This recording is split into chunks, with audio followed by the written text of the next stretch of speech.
구독과 좋아요 부탁드립니다. 현재 JTBC의 재벌집 막내 아들은 신드롬이라는 말이 아깝지 않을 정도로 국내에서 어마어마한 인기를 끌고 있는데요. 5일 시청률 조사회사 닐슨 코리아에 따르면 재벌집 막내 아들은 올해 신드롬을 일으키며 최고의 화제작으로 꼽혔던 ENA 드라마 이상한 변호사 우영우를 제쳤습니다. 현재 재벌집 막내 아들의 시청률은 20%를 육박하고 우영우의 최고 시청률이 17.5%였던 것을 생각하면 기록적인 인기라고 할 수 있습니다. 재벌집 막내 아들은 조아라의 소설을 원작으로 한 드라마인데요. 주인공이 자신을 죽인 재벌가의 막내 아들로 회귀한다는 설정에 사회적 역사적 사실을 기반으로 진행되며 IMF, 닷컴 버블, 반도체 등을 녹여내었습니다. 역사적 사실을 담았지만 빠르게 진행되어 지루하지 않고 과거 주인공의 모습과 현재 살아가는 주인공의 모습을 잘 그려내었습니다. 이 드라마 덕분에 근대화를 잘 모르는 시청자들도 고도성장 시절의 한국을 자세히 알 수 있게 만들었으며 예측할 수 없는 긴장감 속에 손에 땀을 쥐게 하였습니다.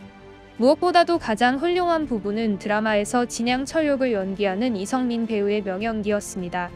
54세의 다작 배우로서 고지식한 재벌가의 수장역을 완벽하게 해내어 한치도 알 수 없는 긴장감을 만들어내었습니다. 분노하지만 겉으로는 웃고 있고 본에 집착하다가 나이가 들어 허망해지는 순간의 표정 연기 등 디테일한 부분까지 완벽하게 소화해내었습니다. 재벌집 막내 아들의 인기는 국내뿐만이 아니라 중국에서도 큰 인기를 부과하고 있습니다. 웨이보에 재벌집 막내 아들 키워드를 넣으면 드라마 예고편부터 짧은 드라마 영상, 클립, 배우 인터뷰 내용까지 각종 관련 게시물이 쏟아져 나오고 있습니다. 단순히 재벌집 막내 아들 해시태그 조회수는 23억 회가 넘을 뿐만 아니라 해당 키워드를 입력한 횟수가 10억 회가 넘어갑니다. 지난 3일 월드컵 경기로 결방한 다음 날에는 2억 회 넘는 키워드 조회수가 집계되었습니다. 올여름 중국에서 흥행몰이한 이상한 변호사 우영우 인기를 뛰어넘는 기록이었습니다. 재벌집 막내 아들을 본 중국 시청자들의 어떤 반응을 보였을까요? 진양철 회장의 연기력은 너무 인상적이다. 누가 기획했는지는 몰라도 분노에서 순식간에 슬픔으로 변하였다. 이성민의 연기력은 정말 대단하다. 정말 대단해. 온몸에 소름이 돋았다. 이성민 씨와 같이 연기하시는 분들은 이성민 씨가 너무 연기를 잘해서 같이 연기하기가 너무 힘들 것 같다는 생각이 듭니다. 성준기 잘생겼다. 성준기는 늙지 않았다. 근데 왜 이렇게 잘생겼지? 너무 좋다. 한국은 재벌집 막내 아들 같은 드라마를 만들었고 중국은 여전히 진보하고 재미없는 영화를 만들고 있어. 한국인 연기력 진짜 존나 대박. 중국의 시청자들은 돈을 내고 보지 않는 불법 스트리밍 서비스를 이용하는 것이 보편적이었으나 일부 팬들은 국내 동시간대 드라마 시청을 위해 중국 당국이 금지한 가상사설망을 설치해 시청하고 있는 상황도 벌어졌습니다. 한 중국 시청자는 JTBC 어플을 이용해 실시간으로 재벌집 막내 아들을 시청하고 있는 사진을 올리기도 하였습니다. 재벌집 막내 아들은 중국에 정식 수출을 하고 있지 않고 해당 어플은 국외 시청이 불가능하나 VPN을 사용해 불법 시청을 하는 것입니다. 중국은 2016년 사드 배치 결정 이후 한한령을 시행하고 한국 문화 수입을 전면적으로 금지하고 있는데요. 하지만 무력은 막을 수 있어도 문화는 막을 수 없었습니다. 한국에서 인기인 드라마는 어김없이 중국 내에서 큰 흥행몰이를 하며 한국 문화에 열광하고 있습니다. 심지어 재벌집 막내 아들 드라마의 배경인 1990년도 한국 역사와 문화에 대하여 열띤 토론이 벌어졌는데요. 드라마 속에서 등장인물의 심리와 행동을 분석하고 있는 기사도 있었으며 한국의 역사적 문화적 배경을 설명하는 기사도 있었습니다.